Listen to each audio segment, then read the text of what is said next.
Tariffs for everyone on everything.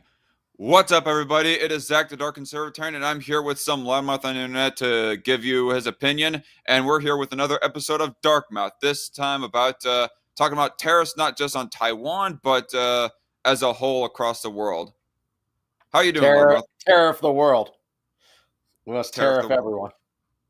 Tariff everyone. We must tariff the one bitch that punts the one pro-life interviewer lady. We must tariff Brock Horner for trying to commit piracy against the one guy. We must tariff the madman who tried to bring back the dire wolves back from the dead. That's because that's the solution for everything. No, we must bring back all extinct life forms. Oh yeah, we must. During the Carboniferous period, there were relatives of dragonflies with a 6-foot wingspan, almost as big as an eagle. We should bring them back too. I heard that about that actually. Yeah, let's tariff the asteroid too. Why not? Why not? Even though the asteroid is long gone out of memory nowadays. Well, not necessarily out of memory, but just out of current day consideration. But whatever. Anyways. Yes, we are talking about tariffs today, and I have some opinions. We both do. Originally, it was one to get S-Man Speaks on this episode with us as a bit of a guest co-host, but unfortunately, he has an emergency that he has to deal with. He has to, you know what? I'm not going to like him. I don't know. A bit of an emergency with a family member. I'll be at least that specific, but not going any less vague than that. So for any Christians in the audience that might go to watch this later, prayers out to S-Man that he helps out his family member, and his family member gets better for his situation. We need to bring back mammoths and revive the mammoth hunt, says Night Shift. And hello, by the way, dude. Yes. And so starting off, I guess one of the main defenses and one of the main reasons as to why that Trump is like putting tariffs on almost everybody in the world is for reciprocation, so that we can like be an actual like equal free trade world of where that nobody tariffs anybody. But in order to get to that, he has to tariff. He has to tariff other people first. All the people that are putting tariffs on us, on the United States. The idea of a tariff in order to force someone to lower tariffs. I'm not totally against it. You're not totally. Are we out of sync? Because I'm hearing like my voice. Maybe a little bit. It almost sounds like that you're getting drowned out a bit. Do you have headphones on or no? No, I have no headphones. Oh, well, I don't know. In case of reverb or anything like that, you might have to. I heard you were getting drowned out. Am I still getting a bunch of reverb? Well, I don't know if it's a reverb. You actually sound like that you're getting drowned out somewhat. Like if there is, well, I guess that's just from me speaking in general, but it's actually it's actually worse than normal, the amount of drowning out that you're getting. But I did some pre-reading on the subject of tariffs here. While Loudmouth is trying to get his issue fixed, I'm commentating. What? What'd you say? I'm better now. Are you better? Not really. You kind of roboted for a split second there. Say something for a bit longer. Say a sentence about Trump or something. Sentence about Trump. Okay, we might be back. Well, I was meaning like a fuller statement about Trump, but anyway. Trump sucks. Okay, coming in a bit better now. Yeah, Trump sucks. And so anyway, to try and get on with it, I guess one of the ideas behind these tariffs is to, one, try to force strong arm other countries into stop tariffing us. And not only that, but he's trying to do it all at once. So just tariff literally everybody so that we can get a fairer deal. And me personally, what do I think of it? I understand all the beliefs against tariffing more than I do the beliefs for tariffing, honestly. I mean, for how long that we have associated with S-Man Speaks and his more staunchly anti-tariff position, saying that it will like raise the price of goods on us and make our economy suffer and so forth. And so I understand what the reasoning is. And the people who are like pro-tariff, they go saying that, yeah, they go admitting, that, yeah, in the short term, it will be some growing pains that we will suffer a little bit, but it'll pan out for us and be good for us in the end, which I'm not going to completely rule out. Maybe that's a possibility, but I just don't think that it's a gamble that is worth taking, in my opinion, especially if we're going to be doing it on all the world all at the same time. Yeah. What do you think, Loudmouth? Shit. I'm constantly repeating. What the fuck is going on? Constantly repeating? Well, yeah. Every time I talk, I'm hearing a reverb. Oh, you're hearing we're getting this when we were behind the scene. We weren't live. Yeah, damn it. What the fuck is going on? I don't know what is going on. I mean, it's not like that we were suffering this when we were off air. Yeah, actually, we ended up talking for quite a bit when we were behind the stage, so I don't know of how that we would have been able to tell of how good or bad your audio quality was. Yeah, when we were I don't understand this. Maybe unplug and replug your microphone, possibly. Maybe. Let me try. And then I don't know. Did you end up hearing most to all that I just said there? Yeah, I heard you. Wait, am my audio normal now? Kinda. It's a little bit muffled, but I'd rather take muffled audio than shoddy audio. I wonder if I can like raise your volume at all. Okay. Edit mic settings. Oh, I can raise your volume. Maybe my blue microphone, my Snowball microphone is maybe I need to replace it. Maybe it's too old or something. Or my cat knocked it over too many times. Maybe. I did raise you up to 200, and I'm still at 100 myself. But anyway, so knowing everything that I just said there about how I think that it's too big of a gamble to be taking on what Trump is doing, what do you think? Okay. I think that Trump's going about it as usual like a fucking idiot. Mostly because his obsession with trade deficits is fucking stupid. It is really stupid.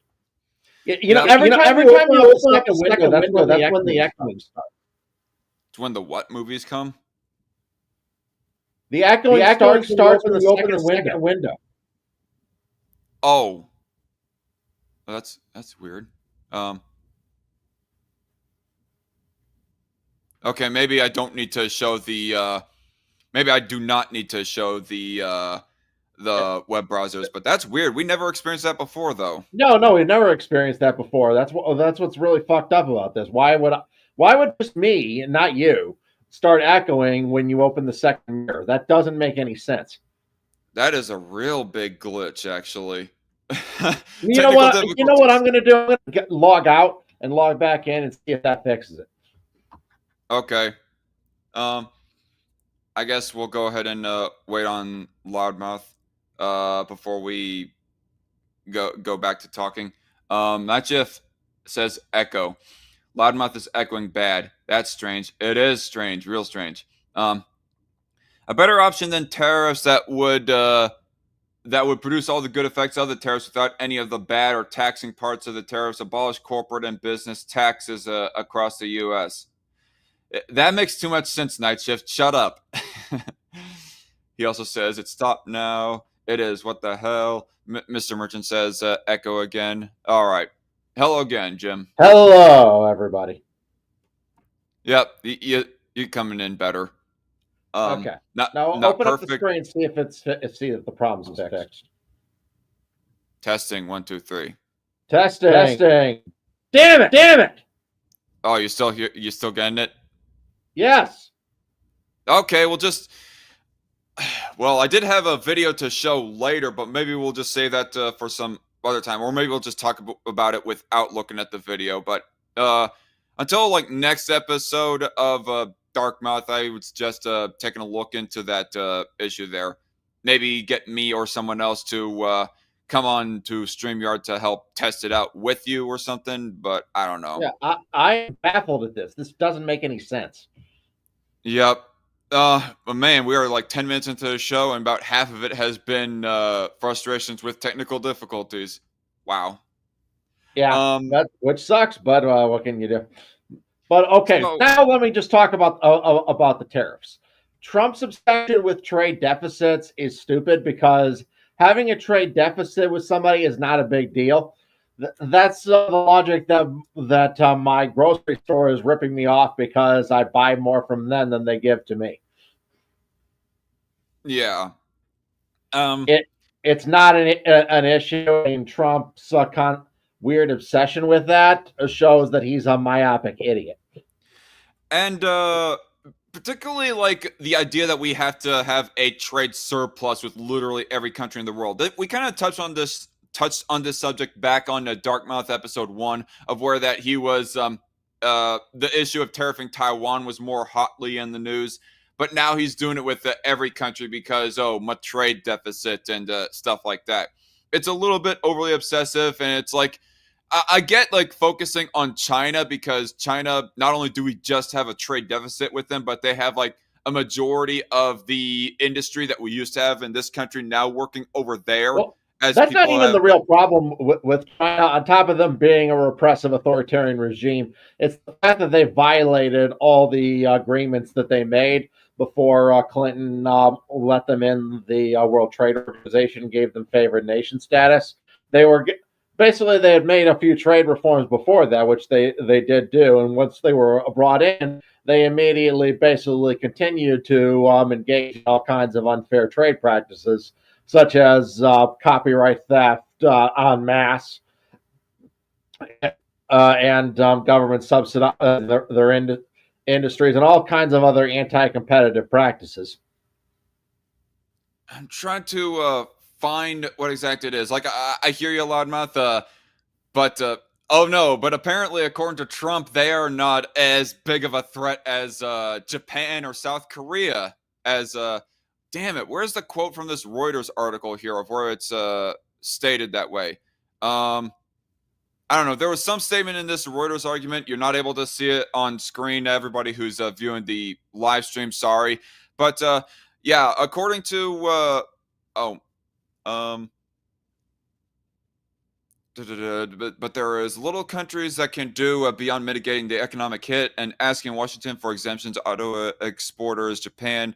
Well, anyway, I can't remember. I can't find the paragraph. Sorry, I'm thrown a little bit off right here. But essentially, they are.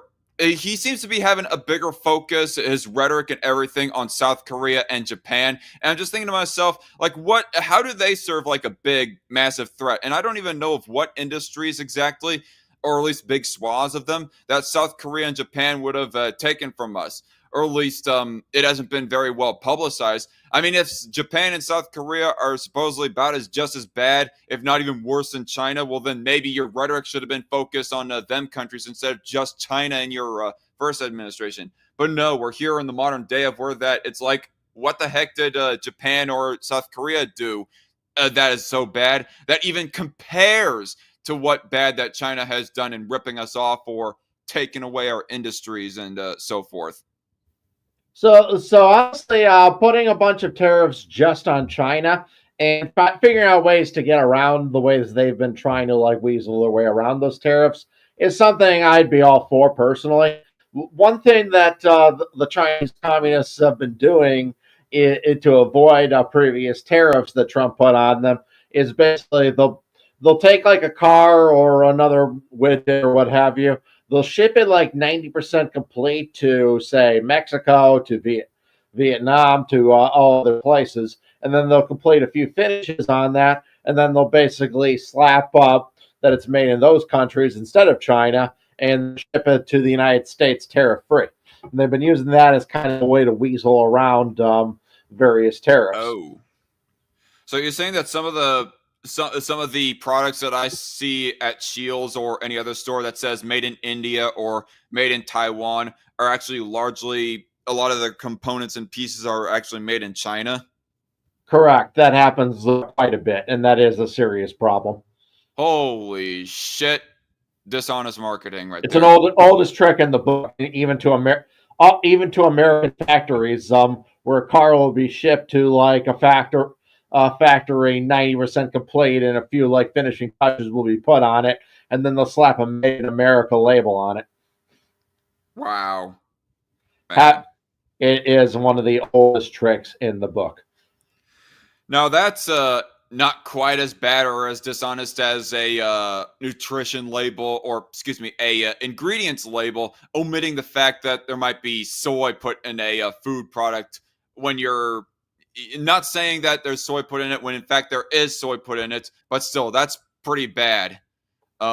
Like you have to do the extra deep dive research instead of being told just up front by these companies, because yeah, they're dishonest in that sort of way, I guess. Which they obviously know, like 99% of consumers will not do. And so, one thing that I think is a good point, and credit to Night Shift and the live chat for kind of bringing this up.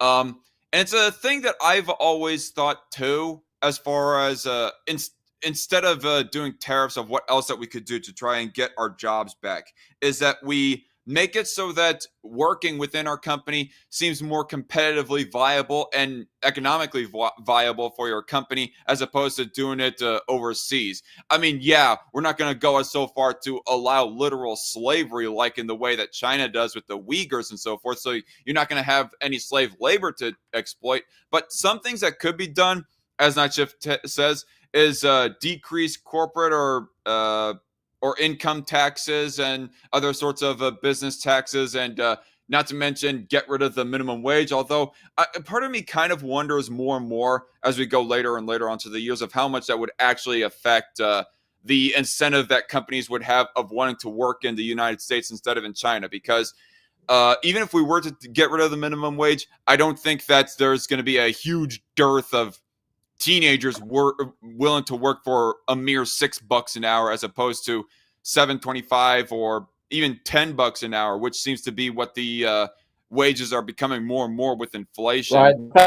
The federal minimum wage is useless at this point because markets have pushed wages well above it. The notion that like without that minimum wage, people would be paid less is pure nonsense.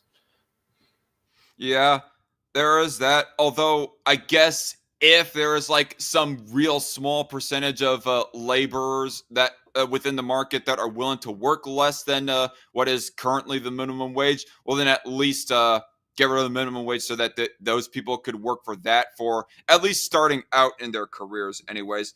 And so that maybe it would slowly put forth a transition that companies would start working within the United States, hiring those cheap laborers instead of Chinese cheap or slave laborers. I am for those. But another thing worth noting is that tariffs often harm American manufacturing, because a lot of the time American manufacturing jobs rely on materials that are imported from overseas. Yeah. And one particular example that comes to mind actually is Ranting Monkey. Now, I am rather frustrated with Ranting Monkey, and if you're listening to this ever, Monk, then I still like you, but him like poo-pooing the idea of free trade and him saying that he's not pro-free trade. But he also says at the same time, well, okay. He also says at the same time that that United States made steel is shit. And he's speaking from experience too, because he was a machinist for a good chunk of his working life. So if anyone would know, it probably would be him. So even though that he is like he's a Michigan, so I'm guessing he works at those steel mills downriver. That would be my guess after hearing that. Probably like in the past anyways. I don't think he yeah, there's like a whole industrial sector. You can kind of go along downriver if you go kind of south of the city. Maybe you should get in touch with him, meet him in person, and tell him that Zach says hi when you have a beer with him or something. I obviously have never met him in person, but but we live in the same area. I know because he's mentioned that. Yeah, but anyway, so despite his anti-free trade position, and the reason why he's anti-free trade is because he wants our jobs to come back to the United States. I guess his exception on that is that he does think it's best that we buy our steel from other companies that are just better at making steel than we are for some odd reason. Well, I think the best argument for these tariffs and why it's important to preserve American manufacturing is because having a large manufacturing base that can build up war machinery is a very necessary part for national security. If let's say even if it's cheaper and like economically more efficient right now to buy certain products from overseas, let's say a war breaks out and then the countries that you were relying on for those products cut you off. Now, since you got rid of your manufacturing, you essentially have no way of building up your war weaponry, which puts you at a great vulnerability. So a good argument can be made that preserving these industries is just kind of necessary for national security, even if economically it doesn't make any immediate sense. Right. I mean, I don't know what the fix is. Obviously, I'm no expert, but I think maybe that's something that people should look more into is finding out what the United States needs to do with its steel making infrastructure. Excuse me. Infrastructure so as to make higher quality steel for making our parts and so forth. But on the other hand, though, if there was a war to break out with China, there are like 200 countries in the world, and not all of them are in Asia. So I don't know what are all the good steel making excuse me. Well, yeah, but through the Belt and Road Initiative, the Chinese Communist Party have a huge economic presence in countries all over the world. So just not accepting China wouldn't really completely protect you from them because they could use economic influence on countries in other places to still cripple us in that regard. That is why domestic steel production would be most vital. Yeah, I mean, I don't disagree. I think it would be best if we had our own infrastructure. I don't know. I don't know what the fix is. Maybe I should research that actually. But anyway, um, read a little bit of the live chat, I guess. Trump. This is from Mr. Merchant. He's a pretend to be Trump. Hey, look at other countries shooting themselves with tariffs. I got an idea. Let's shoot ourselves in the foot as well with our tariffs on them. Yeah, exactly. Actually, you know what? That makes me want to bring up another point. Another counterpoint that is brought to the idea of being against tariffs is, all these other countries, they're tariffing us. So why is it that they're not hurting? And I mean, honestly, it does kind of put me off guard as somebody who is more sympathetic to free trade than protectionism and tariffing. But at the same time, I don't know what the counter is to that idea, to that argument there. What do you have to say to those types of people if you have any of your Well, as I've said, if Trump would say that he was only good at reciprocal tariffs on other countries who have their own tariffs against us in the hopes that they'll lower theirs, yeah, I could see the mindset there. But Trump, that's not really what Trump has been doing. His kind of weird and frankly retarded focus on trade deficits as a problem really shows that he doesn't really know what the fuck he's doing. Yeah. I do have to ask, like, at what percentage of other countries tariffing us should we start tariffing them? Is it when it gets as high as 5%, 10%? Well, the idea, well, I wouldn't be opposed to a tariff policy that we basically match whatever tariffs are put they would put on us. I would not really be at all against that. But I've noticed some idiotic proposals from MAGA that they're going to replace the entire income tax structure in this country and just fund the federal government with tariffs. And frankly, if you think that'll ever work, if you think that'll ever happen, you're a fucking moron. That would be a disastrous idea. Well, I guess they're going off of the idea that we used to fund everything with just tariffs back in the ye olden days. But the thing is, I mean, I get it. I wish I could be more sympathetic and agreeable to what you're saying, but I don't know if I can in all intellectual honesty, because at the same time, we did not have as big and bloated of a government back then as we do now. So Right. if we that just too, but let's say, for example, we got rid of the income tax or all other domestic taxes and replace them with just trying to fund the government through tariffs. Well, if I were Xi Jinping and that policy were implemented, the first thing I would do is I would gather a coalition of other countries to stop selling to the United States. Now, under a current regime, that would be a fucking idiotic thing for Xi to do because it would harm him much worse than it would harm us. But under such a system, he could basically disastrously financially cripple the United States, like instantly take our place as a global superpower. Yeah, because we're like their biggest customer, so they cannot afford to completely lose us as a trading partner. Right? Currently, but imagine if we could cripple the whole entire federal government, including our military, by simply not selling to us. You think there's even 1 second he wouldn't do that? Of course he would. Wow, yeah, this is a real powder keg right here. So the notion, so any maggots who think that'll work, we're going to replace the federal government with tariffs? No, that would be retarded. That would be so stupid. That would be the end of the United States if you even tried.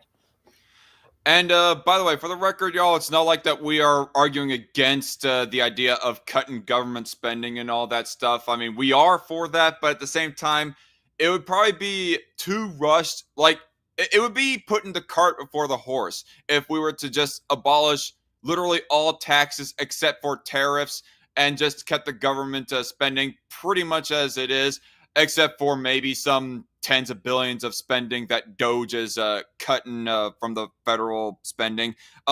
We would be, I don't know, much higher in our yearly deficit than we are even now. I mean, well, what are we, 2 trillion right now? We would probably be at 4 trillion at that point if we just got rid of all other taxes. Yep. Mr. Merchant in the comments makes a good point. He writes, for the point that pro-tariff crowd makes, that why do other countries have them? Tell them, should we also say the same about gun control and lack of free speech in other countries?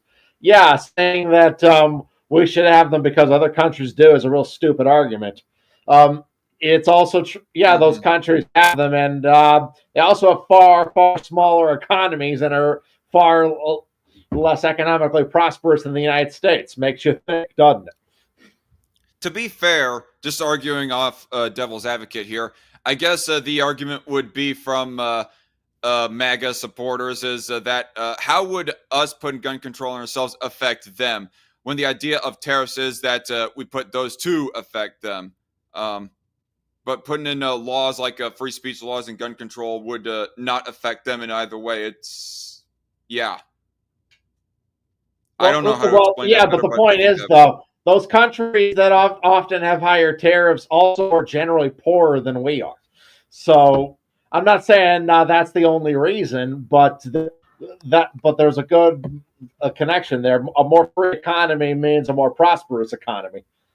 Like China only experienced its high economic growth in the early 2000s because they became more economically free than they were in previous decades, while still being incredibly authoritarian. They essentially economically became a lot less communist. Right. And I guess that kind of segues me into another point about this, referring back to my pre-reading. So the one article that I have linked down in the description box, it says why tariffs are good. It goes explaining that.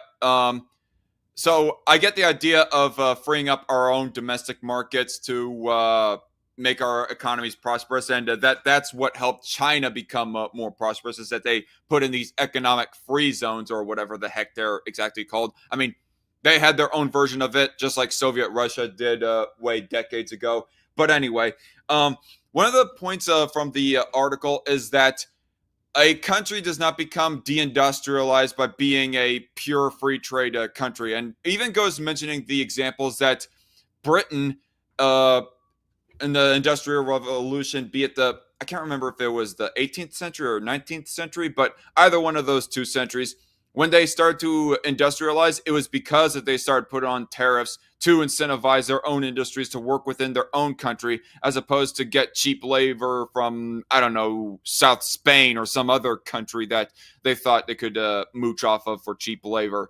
And also made the same point for the United States, that the only reason why we became industrialized during the Industrial Revolution, especially in the late 19th century, is because I guess back then we had harsher tariffs on companies so as to de-incentivize them from wanting to ship overseas, as opposed to doing what we actually wanted them to do, and that being work within our own country. And it wasn't until like the after World War II and the 1940s of when that we really started letting off on tariffs and became more and more pro free trade. And then by the, I don't know, 70s or whatever that they said, was when that we really started losing our industry. Well, if you look also at the history, one of the things that really deepened the Great Depression was when Herbert Hoover passed the Smoot-Hawley Tariff Act that increased trade tariffs, and that's really one of the big things that turned the economic crash of 1929 into a longer lasting Great Depression. So, definitely, I'm not disagreeing with you, but one of the things that was mentioned by the article was that the Smoot-Hawley tariffs, that wasn't the thing that caused it. I don't know, I can't remember the exact details. It wasn't the sole thing that caused it, not... but it certainly, you can see that the economy took a hit after it was passed. It definitely had negative effects. It just exacerbated it, is what you're saying? It exacerbated it, yes. Okay, you might want to explain a bit better. Well, because I did the article did not go into detail either. Because when you cut off free trade, you end up harming your industries that rely often on foreign products. Like essentially, like during a war, what do countries do? They often try to blockade trade. Essentially, when a country imposes tariffs, they do to themselves what enemies do to them in times of war. Yeah. Oh, okay. Although I do gotta ask, what product was it that we were largely reliant on, that we were so vitally reliant on in other countries, to where that it caused the depression to become more exacerbated back in that day? There were various goods. Where I'm not. I'd have to look, and to answer that, I'd have to read a little more deeply. I mean, I have, but it was decades ago, and my memory is not perfect. Okay. And personally, I never really looked that deeply into the Smoot-Hawley tariffs. I really wish that. I highly recommend reading about it. It actually was kind of eye opening. Yeah, I do remember Smoot-Hawley being brought up quite a bit of in the wake of Trump proposing tariffs back in his first term on China, and one of the large And one of the big things that happened was that he ended up putting on tariffs that ended up affecting our own farmers. And supposedly, I guess he like bailed out those farmers from going under, but he still ended up hurting them in the first place. So basically, he financially harmed them, but then he gave them a taxpayer bailout to be their savior. Awesome. Yeah. It's dumb. It's like, I'm going to punch you in the face, and then I'm gonna also put a bandage over your eye at the same time, instead of just I don't know, refrain from punching you in the face. Right. Another thing, I know this is a bit of a rewind, but it also seems to be a bit of an odd double entendre. I don't know if you'd call it double entendre, but when it comes to the idea of tariffs at large, and what we're wanting to do right now, or the Trump is wanting to do right now, as opposed to freeing up our markets, it kind of feels like that we end up punishing our companies just double time. Not only are we punishing them for doing business overseas, but without even repealing a whole lot of regulations and taxes and so forth, we end up also punishing them for working within our own borders. So it seems to be a damned if you do, damned if you don't type of situation. And it's the thing that baffles me with the whole debate. It's like you people on the right, or yeah, you people on the right, even though I am on the right myself, all you MAGA supporters go on about tariffs, but you don't want to you don't want to, excuse me, and you're more outspoken for that position as opposed to the idea of deregulating and lowering taxes on our economy. Why don't you just do that instead of double punishing companies by being all like, oh, we're going to punish you for working overseas, but also we're not going to do hardly diddly squat on our own issues that ends up punishing you guys. Right. I feel like. Go ahead. Yeah, I'm kind of at a bit of a loss myself. I feel like that there was something else that I was wanting to bring up in regards to this issue, but I can't remember what it was now. Well, a big thing that I was going to say is that one good reason to tariff China is because even if it does like harm our stock portfolios and harm the American economy in the short term, it makes it so that the Chinese Communist Party have less economic leverage over American companies. One of the most disgusting things that's been happening over the last decade is when the fact that the CCP demands something, American companies just follow suit because of how much money they're ranking up in China. I'm for cutting that off because I don't want to live in a world where the biggest corporations in America are issuing apologies to China. Yeah, because like John Cena. Because one of our coaches posted free Hong Kong or something. Yeah. Oh, that was a story, wasn't it? A coach got suspended because he was all like free Hong Kong. Yeah, and then the NBA posted like a sniveling, a cowardly apology letter to China, but how we're sorry we hurt the feelings of the Chinese people, which South Park like a few months later ruthlessly mocked. That was beautiful. When they issued that ban in China episode and South Park got banned in China, that they issued a fake apology letter to China that ruthlessly mocked the NBA's apology letter. You know, and like, knowing about all this economic leverage that China has on us makes me think of one particular thing. I don't know if I want to name drop who it was, but one statement that I heard mentioned in recent years from somebody that I talked to a few months or even a couple of years ago, saying that China is more of a destructive influence on the United States, or excuse me, that Israel is more of a destructive influence on the United States than China. Or at least he gone asking me the question, who's a more destructive influence, China or Israel? And I said China. And then he started arguing for how that Israel supposedly is a bigger destructive influence. Fuck, whoever that retard is, fuck him in the ass. Yeah. It was a Israel's been the best ally the United States could have. I mean, they're pretty much our only reliable ally in the entire region.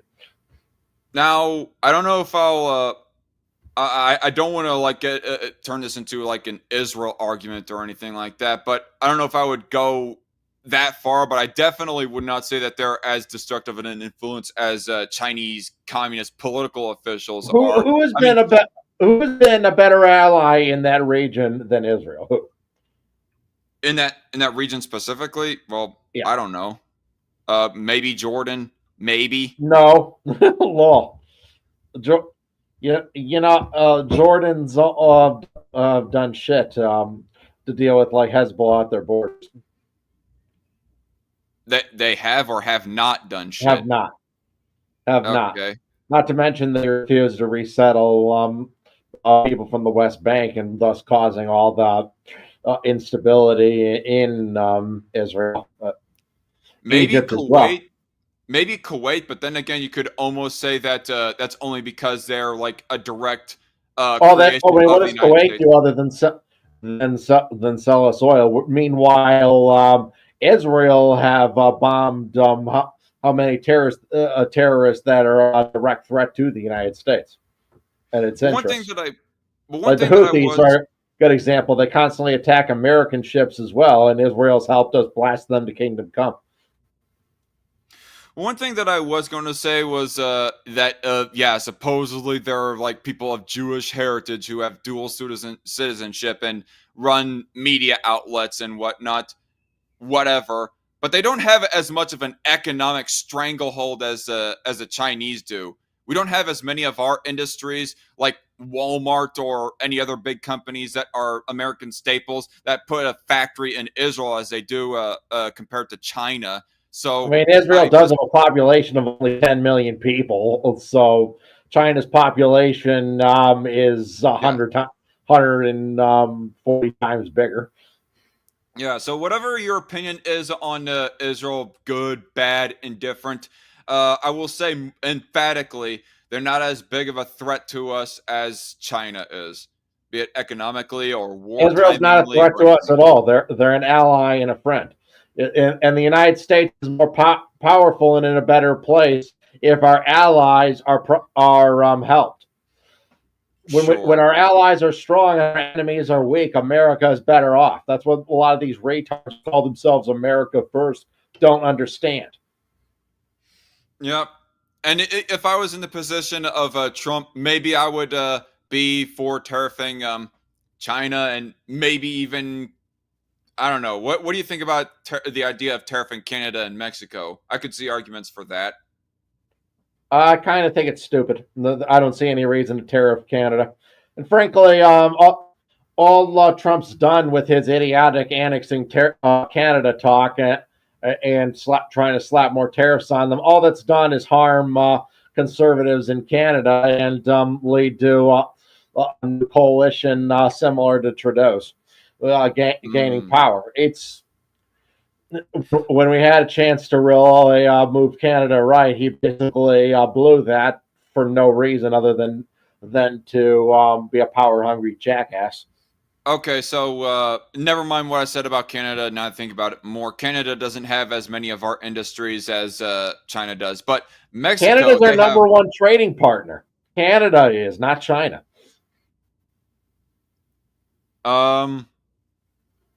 It might be okay. I don't know how to frame it right. No, not really. I guess people have not emphasized of how many goods that we get in from Canada as opposed to China, because I see made in China on every product as opposed to made in Canada. Or maybe I see it on a few products made in Canada. Yeah, but not as many more resources we import from Canada, because obviously we share a massive border with them, and they have a lot of land with a lot of natural resources. And who do they sell those resources to primarily? Us. Okay, so if it's more mutual, I guess we could say, whereas China is more one-sided as far as the trading deals go. But what about Mexico, for example? They seem to be like almost a bit of a baby version or diet version of China, in that they're able to sap industries off of us because of cheap, underregulated labor workforces. On top of that, the cartel problem that they seem to not want to. Well, the cartel problem is a serious one. Like, for example, I wouldn't mind like slapping tariffs on Mexico to like compel the government there to like do more about the cartels or what have you. So that could be like a useful way that tariffs can work. Yeah. So Mexico, China, yeah, we can tariff them, but Taiwan, South Korea, Japan, and even Canada for that matter, no, it doesn't make as much sense. In fact, it seems to be self-defeating rather. Though generally I think free trade between us and Mexico is a good thing as well, but I'm not really for all the crime that they allow on our border. Sure, I wouldn't want to have a permanent tariff on Mexico. I just need to hear a report on my desk. How many cartels have you caught in the last month? Yeah, because the southern border is full of massive amounts of crime. That's almost on the level of ISIS, primarily because of the cartels on the border. They're like the American version of a racism. lot of extreme brutality goes on in there. It's really terrible stuff. It's funny. I can't remember where I saw it, but somebody made the comment, we are just a week away from people posting, I stand with China and having Chinese flags on their profile pictures. Oh, some already are. The whole Jackson Hinkle retard of the world. That would definitely be a massive shift. And, well, I don't know if it would be a massive shift in politics because I guess superficially a lot of these more normie liberal Democrats, they'll be against slavery, enslaving the Uyghurs. They're not against slavery. They're okay with profiting off slavery if it helps them. I mean, these are the same dipshits who will call people Nazis while having the Palestinian flag in their profile. The people who also want who have the exact same position on the Jewish question the Nazis did. Well, they're not exactly all that much for consistency.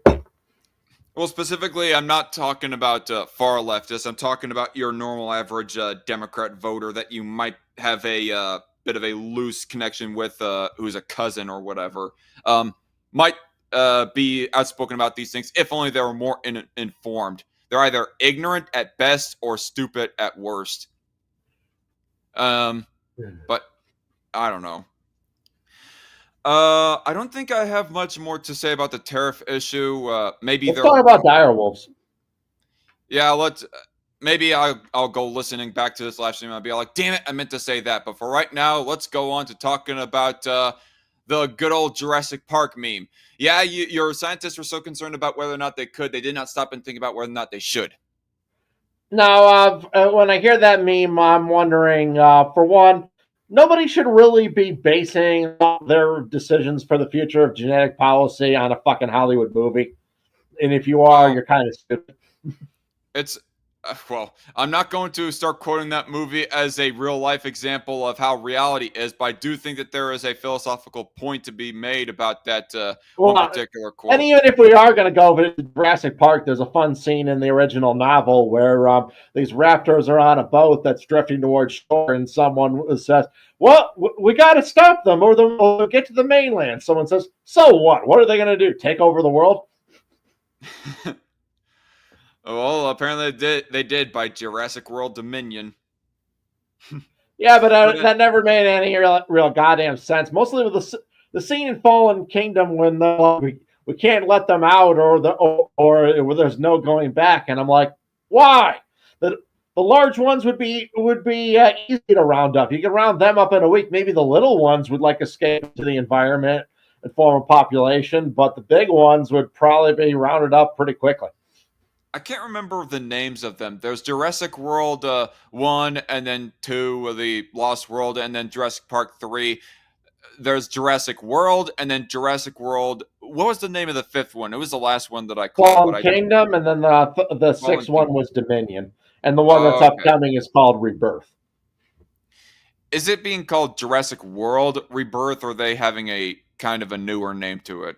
This trilogy. Yeah, they're calling it Jurassic World Rebirth. That's what it's called.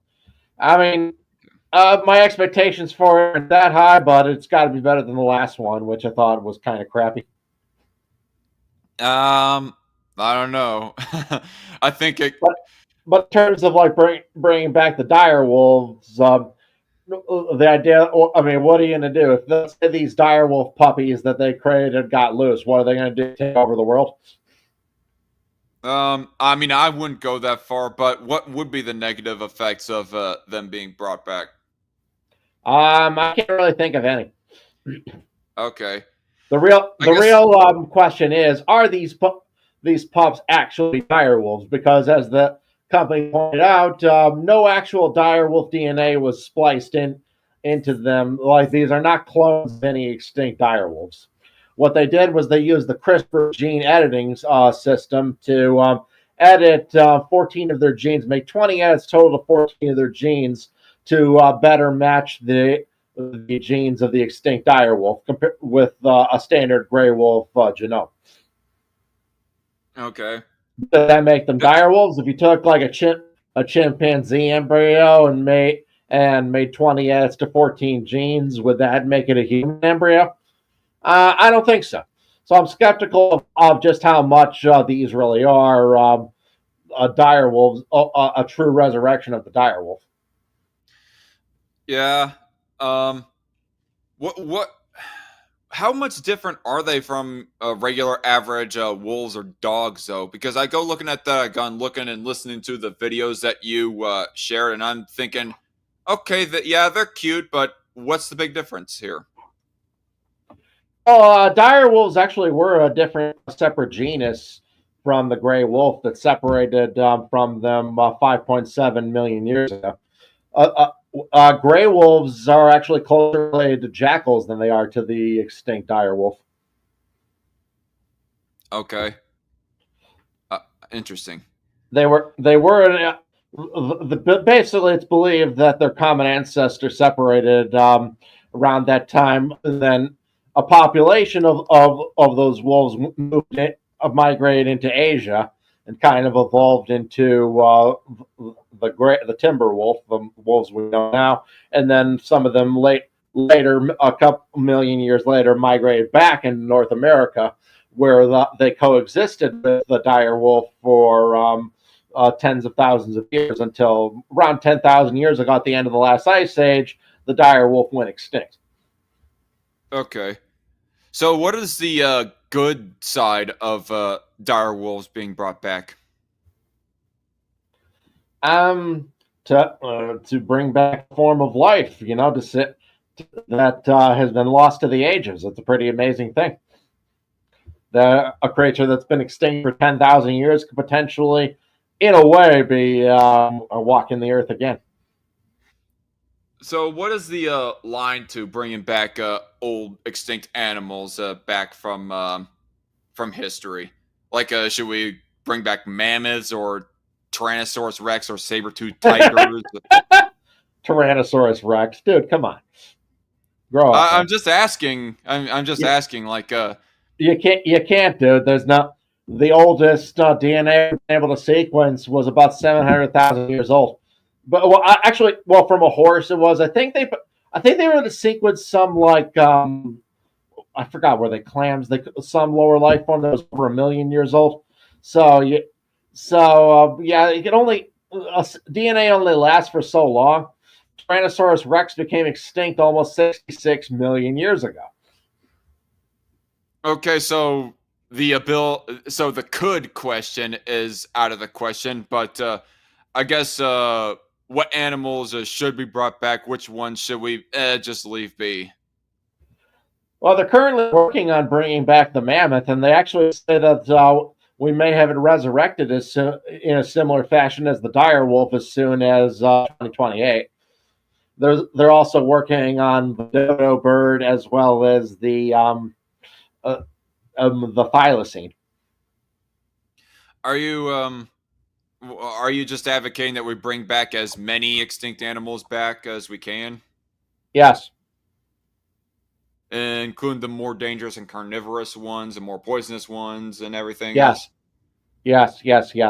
Whether we should introduce them back into the wild is a different matter, but for zoo purposes, yeah.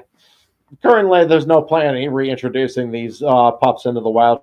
Currently, they're only halfway grown, so that's an interesting thing about them. We will, as they mature, we'll probably see more of their ancestral direwolf traits here than what we see now.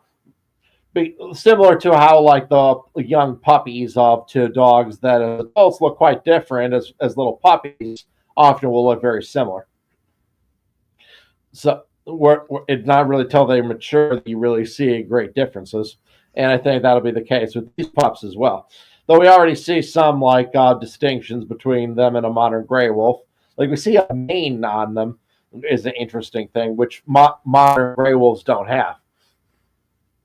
I think that depending on how dangerous and deadly the animal is or not, I think it's still playing with fire and not even playing with fire, but something more dangerous than fire, for that matter.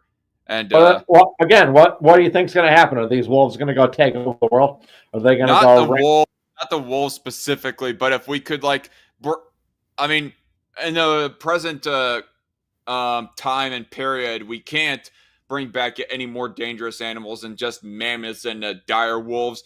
But if we could ever advance in science to be possibly able to bring back ancient dinosaurs of some sorts, I think I'm good.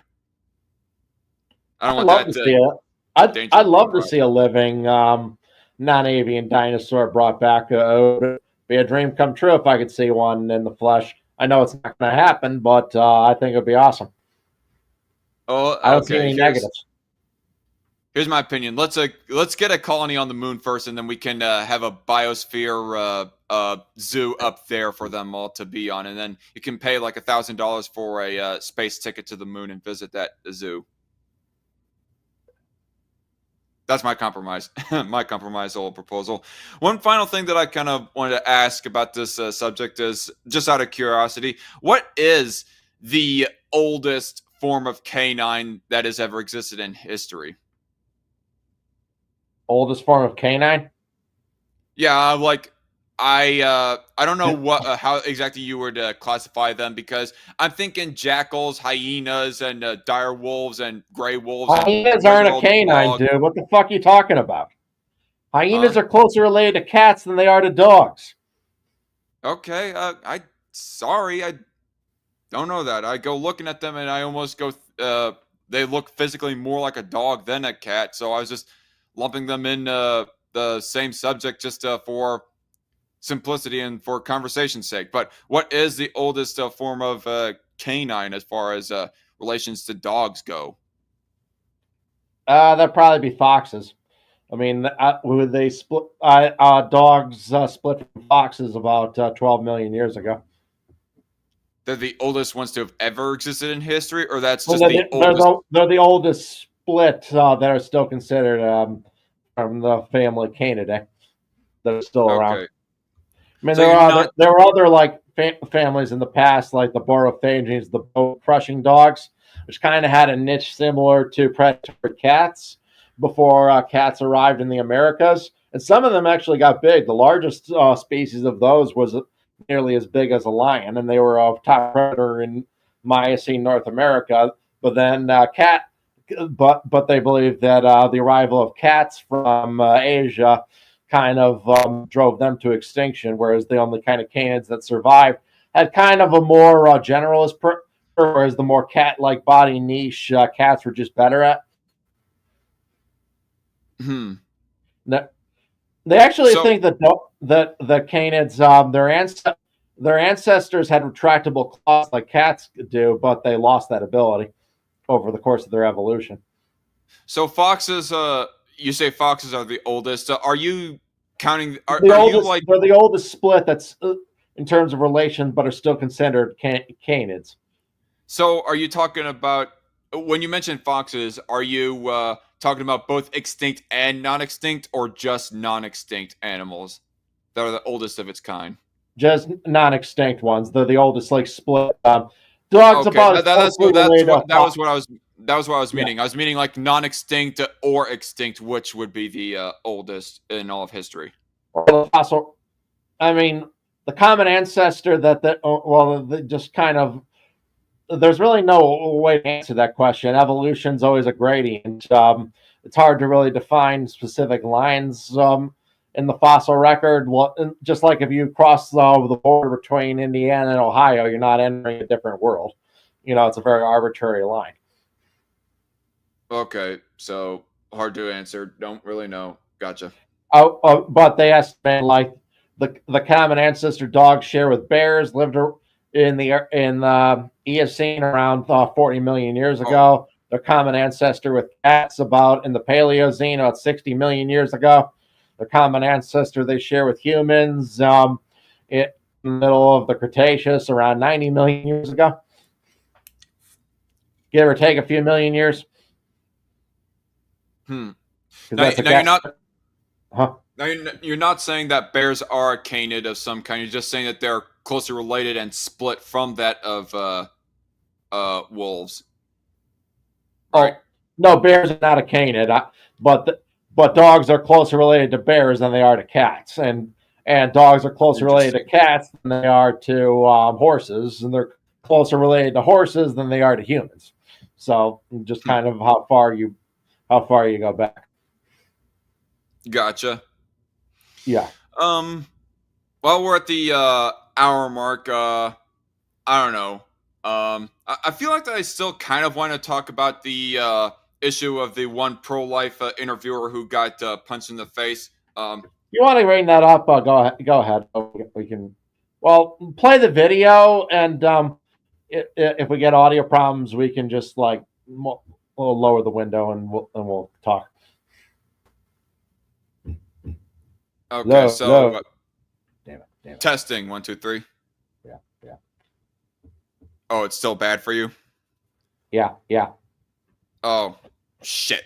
Okay. So in case any of y'all did not really know, there's this one pro-life lady who works at Live Action who interviewed this one. I hesitate to call her a lady because she's really not a lady. And she got sucker punched in the face for, catching her in a, not really a contradiction, but catching her in her psychopathy. Let's just say that. And people are all like, oh, she deserved to get punched in the face in the comment section of this video and just in general. How I first learned of this story was through Ruined Leon. Like, do you know of Ruined Leon, Loudmouth? No. No? Okay. Well, he takes a stance that should not have punched her in the face, but let's go ahead and watch this particular video just here and lock yourself down with a man who already told you he doesn't want to be with you. He doesn't. I agree with you. I'm not disagreeing with you either. I understand. You don't get to kill the baby just because their dad didn't want them. You can. Should we kill the kids in foster care? And why not? Why not? If that's the case, we should kill the kids in foster care that aren't wanted. Who's going to take care of them? I need to know the percentage of people who take children from foster care and abuse them and molest them, who make them like. So there's a solution from this psycho right here. Kill all abuse victims to put them out of their misery. Pretty shitty stuff. But we're gonna go ahead and fast forward a bit, just for getting to the supposed good part. So, okay. You want to be? People should still have the choice. So you went from saying that my outfit was really. Okay, so she starts walking away. She could have continued walking away, but just watch the next few seconds here. Keep just saying I'm an effing idiot. That's so mean. But I think that your point of view is very obstructed, and I think that you just don't understand the magnitude of having a child. Yeah, well, I'm not the one who admitted they would be okay with killing babies in foster care and killing children that have been abused. That's not the point. What I'm saying. That's really. Pretty shitty stuff right there. Now, lower the window. Okay. All right. Go ahead. And say your that bitch was insane. Assaulting her like that just because she caught you in a bit of hypocrisy. Absolutely insane. That bitch should go to jail. Right. I cannot. Wish I could find a specific comment, but I was looking at the comment section of this video a lot earlier this afternoon and saw a lot of people that were saying, oh, she deserved it. She was twisting what she was saying, putting words in her mouth, when no, she fucking was not. Okay, even if it was justified to punch somebody in the face for putting words in your mouth, for twisting your words, or just plain misrepresenting you in general, that's one thing. But this is not that. She did not misrepresent her. The one fat bitch, she just outright and just took the one stance that I've been trying to ask people like War Corpse and other pro-choicers. Hey, should we be fine with killing people in foster care system or whatever? Should we kill people that are in poverty? And she was all like, yes. Or she asked the question, why not? And started arguing continually for that position. So she was pretty much saying that she was for that position. And she just repeated that position back to her. And I guess she, some part of her brain was all like, oh, that sounds fucked up. How dare you catch me looking like a fucked up person? Fuck you. And decide to punch the pro-life interviewer in the face. Which is insane. That bitch belongs in prison. What? I think she is. Because you weren't smart enough to make a coherent argument, and you used argument. You weren't smart enough to think the implications of what you said through. Therefore, you have a right to punch the person in the face. Fuck you. Yeah, it's terrible. Like, don't blame her for the fucked up thing that you said, and you just now realize, what I said was fucked up. And just in general, this is the whole reason why I'm against the talk shit, get hit rule. And here, I'm going to go ahead and bring up another example that has been recent in my memory on why that I'm against that stupid ass rule. So keep in mind, Loudmouth, technical difficulties. So there was this one story recently, April 3rd. Some piece of shit named Brock Horner that had gone ranting and raving at this one other guy, getting all pissy and raging at him, and this happens. Oh, more than you can possibly fathom in your wild motherfucking dream. Me too, bro. I'm out here all the time, bro. I'm 300 days a year on the motherfucking water. All right, bro. Every day, I'm the best charter captain you'll ever meet in your motherfucking life. All right, bro. Cuss me out. Chill, bro. Chill, bro. Please, bro. Don't hit the fucking fire. Please, okay, please, bro. Please, bro. Please, bro. Bro, I'm a kid, bro. Please. Apologize. Oh, I'm sorry, bro. I'm sorry, bro. You're gonna cuss me the fuck out. All right, bro. In the middle of the no, bro. Please, bro. Please, bro. Back to my boat. Okay. Please. Fucking apologize. I'm sorry, bro. That was not. Fucking apologize for cussing me out, big baby. Not me, bro. Yes, it was, I know I was here, but my buddy was on the boat. Yes, sir. I'm a kid, bro. Please, bro. I don't care. You don't cuss me yes, the fuck sir. out. Bro, please, bro. Rewind that a little bit, just a little bit more context. Bro, please, bro. Back to my boat. Okay, please. Fucking apologize. I'm sorry, bro. That was not me, bro. Yes, it was. I know I was here, but my buddy was on the boat. Yes, sir. I'm a kid, bro. Please, bro. I don't care. Okay, so there's a little bit more to the story of some false blaming, but I think you heard the more important part right there. So he's pinning blame. It sounded like the guy was drunk. And remember, everybody, we are all just one Pabst Blue Ribbon away from being white trash in trouble. Yeah. I don't know if anyone else remembers that South Park episode. It's one of my favorites. I thought you were referencing a cartoon, and I thought it might have been South Park, but yeah, pretty much.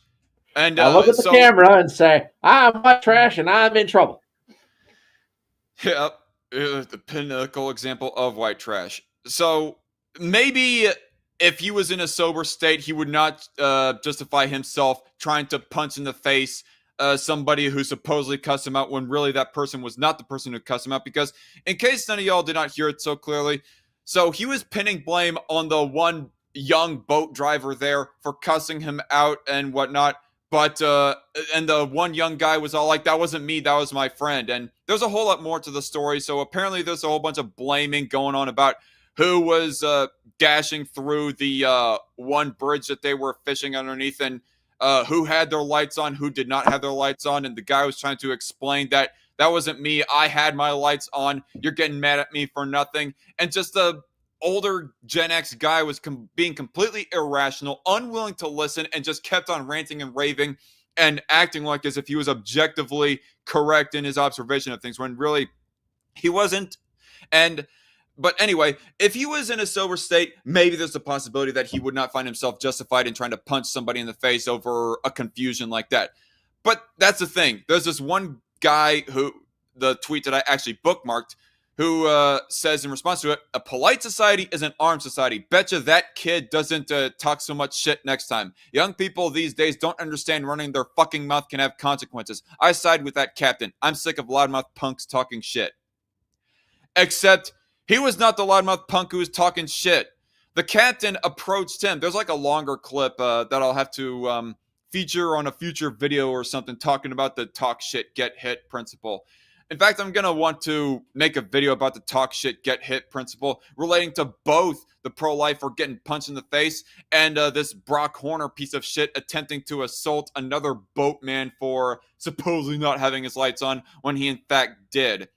But this is the biggest reason why I am against the talk shit, get hit principle. It's one thing for you to like punch somebody for something that they are like legitimately responsible for, I'm still against that. But fuck it.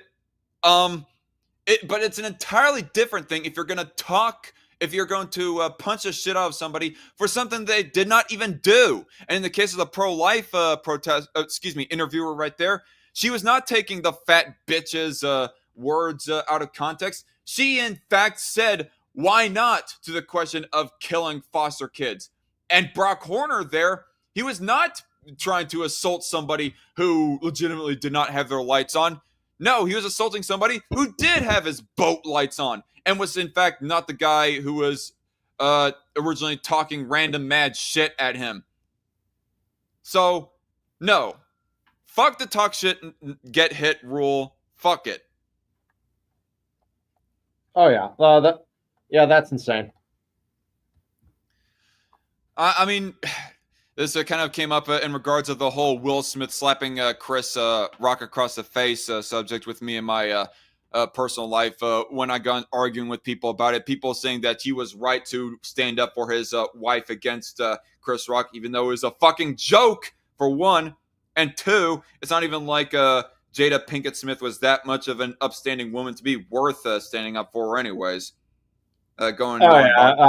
People defending his trash behavior there are disgraceful. No one should defend that kind of jackass behavior.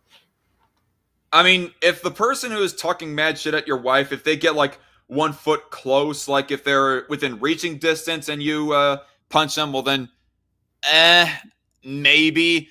But if they're like, you have to like actively walk up to them, no, fuck that shit. Yeah, on stage at the fucking Oscars too. Come on. Yeah.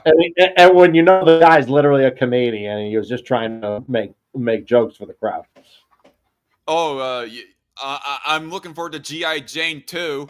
And G.I. Jane... Yeah, it's not even that bad of a joke. I mean, come on. I mean, I've seen comedians be way more savage than that. Yeah. God, just... I understand. I know that's an years old story, but yeah, anyone defending trash behavior, like, oh, if somebody hurt your feelings, you can go assault them. Yeah, fuck you. No, you can't. Yeah, fuck that. But anyway, I think that's where I'm going to end it. I'm just sick of the world and the growing attitude of where that we're getting seemingly more and more to the point of people both on the left and right are getting to more and more to the point of, oh yeah, it's okay to start punching people for speech. It's not just Antifa finding it okay to punch Nazis and even conservatives for that matter.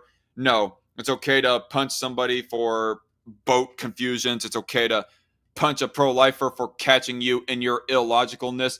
And it's okay to punch somebody for making jokes at your wife, yes, but not even that harmful jokes.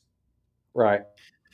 Anyway, sorry for the technical difficulties, everybody, for anybody who had to power through this live stream. But if you are listening back to this live stream and you did manage to power through it all, sorry, but also thank you for going ahead and watching it. And we'll try to do better next time. Until then, I am the Dark Conservatarian. All right. Take care. Oh, yeah, I was hoping you'd say, and I'm some loudmouth on the internet, and you just heard my opinion, but I don't know. Yeah, we'll have to work on that sometime later. But anyway, take care, y'all, and pray for Skylar if you're a Christian, and God bless.